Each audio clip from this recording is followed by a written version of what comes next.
तो good morning traders. आज है 24 जुलाई। तो कल की एक बहुत बड़ी गलती के बाद हम वापस आ चुके हैं। ठीक है, तो कल की गलती आपको याद होगा कि हम ग्रो से धन में शिफ्ट हुए थे। नया इंटरफेस था, हम समझ नहीं पा रहे थे और हमने हड़बड़ी में गलती से मतलब मैं मान सकता हूँ मेरी गलती है। ठीक है, तो हमने ओवर ट्रेड कर लिया था। तो आज हम बिल्कुल वो दोहराएंगे नहीं, हम वापस ग्रो में शिफ्ट हो चुके हैं। ठीक है, तो अभी मार्केट एनालाइज करते हैं और देखते हैं कैसा रहता है कैसा नहीं। तो ये रहा सेंसेक्स का 1 डे टाइम फ्रेम में। ठीक है, तो हमारे सपोर्ट को इसने रेस्पेक्ट दिया और वहाँ से वापस जा रहा है। तो चांसेस आज ये है कि आज गैप अप खुले और एक ऊपर की ओर हम लोग को रैली दिखे, एक ग्रीन कैंडल हो तो कॉल की ओर हम देखेंगे। ठीक है, अगर अपन इसको 4 आवर टाइम फ्रेम में भी देखते हैं तो देखो यहाँ से ग्रीन बनाया हुआ है। हम लोग गैप अप का ही सोच रहे, देखते हैं। अभी तक तो मार्केट चालू नहीं हुआ है, 9 नहीं बजा है। ठीक है, 8:57 हो रहा है। गैप अप तो लग रहा है, देखते हैं क्या होता है। तो मुझे लगा था गैप अप होगा, लेकिन गैप डाउन हुआ है और बहुत अच्छा गैप डाउन हुआ है। और हमारा जो मेन सपोर्ट है उसके नीचे खुला है मार्केट। तो आज हमारा मेन टारगेट रहेगा पुट के लिए। देखते हैं, अगर पुट में कुछ सेटअप बनता है तो हम लोग ट्रेड लेंगे। इनकेस कॉल में भी होगा तो देखेंगे, अपने हिसाब से रहेगा। लेकिन मेजर आज हमारा मोटिव रहेगा पुट में ही ट्रेड ले, क्योंकि इतना बड़ा गैप अप है और सपोर्ट के नीचे है। तो कोशिश हो सकता है कि स्टार्टिंग में एक अच्छा कैंडल यहाँ तक आए, फिर वापस जाए, या फिर कुछ भी हो सकता है। तो हम लोग देखेंगे कैसे रिएक्ट करता है मार्केट, उसके हिसाब से अपन ट्रेड लेंगे।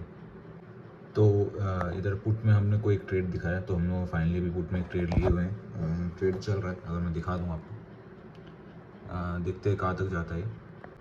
तो हमें एक क्विक मूवमेंट मिला है और ऑलमोस्ट हाफ हमारा टारगेट अभी पहुँच चुका है। देखते हैं पूरा टारगेट ये जाता है कि नहीं। ठीक है, तो फाइनली ऑलमोस्ट हमारा टारगेट से सिर्फ शायद 5 से 10 पॉइंट बचा था। हाँ, 10 पॉइंट, ऑलमोस्ट 10 पॉइंट भी नहीं, 8 पॉइंट बचा था। वहाँ से ही बड़ा सा रिवर्सल कैंडल दिखा।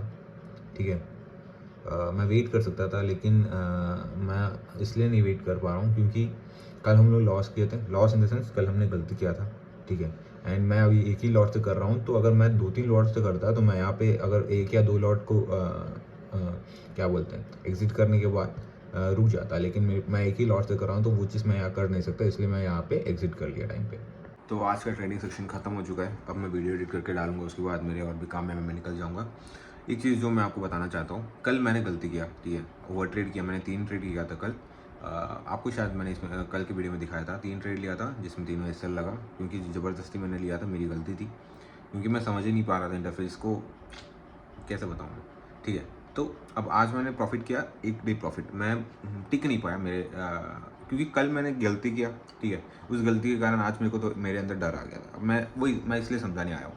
तो कल मैंने गलती किया, रूल ब्रेक किया। एक बड़ा लॉस नहीं बोल सकता, जो कल का मेरा लॉस था वो असल में मेरा एक दिन का टारगेट है। और पता है वैसा है, मैं 1:3 फॉलो करता हूँ। 1:3 या 1:2 मेनली वही मैं फॉलो करता हूँ। तो कल हम लोग 1:3 में थे, आज भी हम लोग 1:3 में क्लोज किए थे। लेकिन मेरे टारगेट के 8 पॉइंट से रिवर्सल चालू हो गया था, तो मैं डर गया। और मैं एक ही लॉट से कर रहा था, तो मैं ये भी नहीं कर सकता कि 50 क्वान्टिटी बुक कर लेता हूँ फिर। तो वो चीज़ था। तो मैं क्या बता रहा हूँ कि एक ट्रेडिंग डेज मेरे एक दिन में मैं 3 ट्रेड लेके गलती किया, लेकिन मेरा तीनों गलती सिर्फ एक विनिंग ट्रेड के बराबर था, क्योंकि मैं अपना रिस्क मैनेज करता हूँ। भले मैं ओवर ट्रेड करता हूँ, मैं करता नहीं हूँ लेकिन कल हो गया था। तो तब भी मेरे दिमाग में ये था कि चाहे ओवर ट्रेड ले रहा हूँ, मेरा स्टॉप लॉस मेरा जितना मैं लेता हूँ उतना ही होना चाहिए। ठीक है, वो टाइम आता है, वो भी नहीं करना चाहिए, वो भी मैं धीरे धीरे कवर अप करूँगा। ठीक है, तो मिलते हैं कल। कल तो अब वीकेंड है, मंडे को मिलते हैं, क्या होता है देखते हैं।